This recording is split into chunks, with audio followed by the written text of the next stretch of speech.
Хүний хүсэл 4 шаттай байдаг. Нэгдүгээр хэсэг болохоор хоол, секс, орон байр. Анхдагч хэрэгцээ мөн үү? Хоол, секс, орон байр. Энийг л би болгочвол би амьдрчин, би болчин. Миний сэтгэл ханчин, сайхан болчин. Тэмцээр байгаад байраа авдаг. Тэмцээр байгаад сайхан хамгийн гоо өсөлтөндөө эмэгтэй эрэгтэйтэй учирдаг. Бариад авахын цагт тэр нь хоосон байгааг, юу ч дүүрэхгүй байгааг мэдэрдэг. Нөгөө байрандаа ороод суулаа. Ганцаардсан хэвээрээ, энд хоосон хэвээрээ, гунсан хэвээрээ, нэг л дутуу хэвээрээ мөн үү? Тэгээд энэ биш юм байна гэж бодож эхэлдэг. Тэндээс дараагийн хүсэл эхэлдэг. Хоёр дахь хүсэл эд хөрөнгө. Эд хөрөнгө бол бүр хизээш дуусахгүй болтол нь хоолыг, хүнсийг, уран байрыг, эд баялагийг цуглуулчих. Тэгвэл би сэтгэл дүүрэн амьдрах байх. Би бүр юугаач дутахгүй дандаа бэлхэн байх. Миний сэтгэл дүүрэх байх гэж боддог. Хураагаал байдаг. Дүүрэх гэлээдэг мөн үү? Хураах тусам, дүүргэх тусам энд хоосон байгааг мэдэрдэг. Харилцаа нурж эхэлдэг, эрүүл мэнд нурж эхэлдэг. Зүрх сэтгэл гундарч эхэлдэг. Гуниг ганцаардал хургаж эхэлдэг. Энэ танд байсан уу? Байсан. Тэгвэл эд мөнгө биш юм байна гэж бодож эхэлнэ. Тэндээс дараагийн хүсэл эхэлнэ. Тэр юу? Эрх мэдэл, павер. Би тэгвэл хамгийн хүчтэй нэг нь болчих. Би шийдвэр гаргагч болчих. Би хүмүүсийг байлдан дагуулдаг лидер болчих.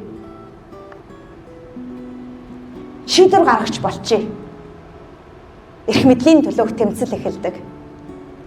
Ямар ч үнээр хамаагүй хамгийн дээд албан тушаалд суух гэдэг. Манай нийгэмд байгаа юу? Байгаа. Бүр их байгаа. Тэгээд эрх мэдлийн төлөө тэмцэж явахдаа ямар их гэгээ нэгэн гэдгээсээ холдож байгаагаа мэддэггүй.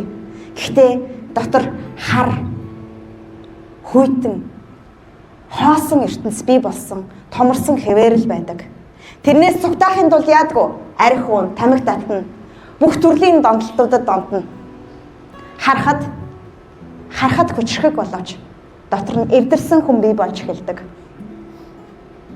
Гэр орон, үр хүүхэд, эрүүл мэнд бүхий л төрлийн харилцаа нурж эхэлдэг. Тэгээд эндээс энэ бас биш юм байна. Энэ юу юм болоо? Хайсаар л байна. Энэ хайлтаас дараагийн хүсэл эхэлдэг. Дараагийн хүсэл юу вэ? Мэдлэг. Шинжлэх ухааны ороос хөөцөлдөх. Мэдлэгийн араас хөөцөлдөх. Бүх ертөнцийн төгөөр би мэдлэгийг авчий.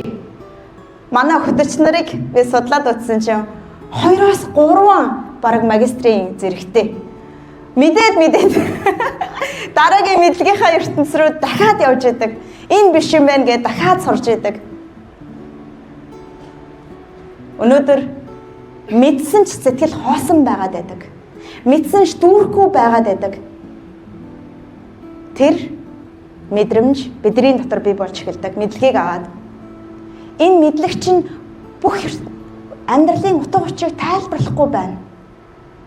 Энэ мэдлэг чинь миний зүрх сэтгэлийг дүүрэхгүй байна. Энэ мэдлэгийн араас хөөцөлдсөн ч би нөгөө л ганцаардмал, гунигтай, нэг л дутуу хэвээр байгаад байна. Тэрч байдгаа мэдэх тусам бүр мэдхгүйгээ мэдээд бүр доошоо орж эхэлдэг. Бусадтай өөрийгөө харьцуулна, эрдэмтэн, доктор болохын төлөө хичээн, хөдөлмөрлөн, нойроо хугаслана, улам гундна. Өдөр тутмын нар сарыг үзхийгч бараг болж эхэлдэг мөн үү? Мэдлэгийн хойноос хөөцөлддөг. Энэ бүгд буруу биш.